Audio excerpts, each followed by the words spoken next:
திரும்பவும் ஒரு Moto smart phone budget செக்மெண்ட்ல மோட்டோ G57 பவர் 5G மீண்டுமா மோட்டோ கிட்ட சிலிக்கான் கார்பன் பேட்டரி ஸ்டாக் நிறையவே இருக்க மாட்டேங்குது.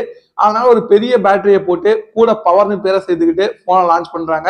ஆல்ரெடி இந்த செக்மெண்ட்ல ஒரு 15,000 இருந்து 17,000 G86 பவர் இருக்கு, G96 இருக்கு, G67 பவர் 5G ஒன்று இருக்கு, இப்ப G57 பவர்.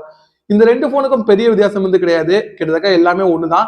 7000 mAh பேட்டரி, அதே எல்சிடி டிஸ்பிளே, அதே கேமரா, பர்ஃபார்மன்ஸ் மட்டும் மாத்திருக்காங்க. ஸ்னாப் டிராகன் 6s Gen 4 ஆமா, இதான் வேர்ல்டுலே ஃபர்ஸ்ட் டைம் வந்து யூஸ் பண்றாங்களா. ஸ்னாப் டிராகன் அதுக்கு மேல 6 Gen 4 ஒரு ப்ராசர், இப்ப 6s Gen 4. ஒரே கன்ஃபியூசிங்கா இருக்கு. Android 16 out of the box வருது, ஆண்ட்ராய்ட் 17 அப்டேட் வந்திருக்கு, மிலிட்டரி கிரேட் சர்டிபிகேஷன் இருக்கு.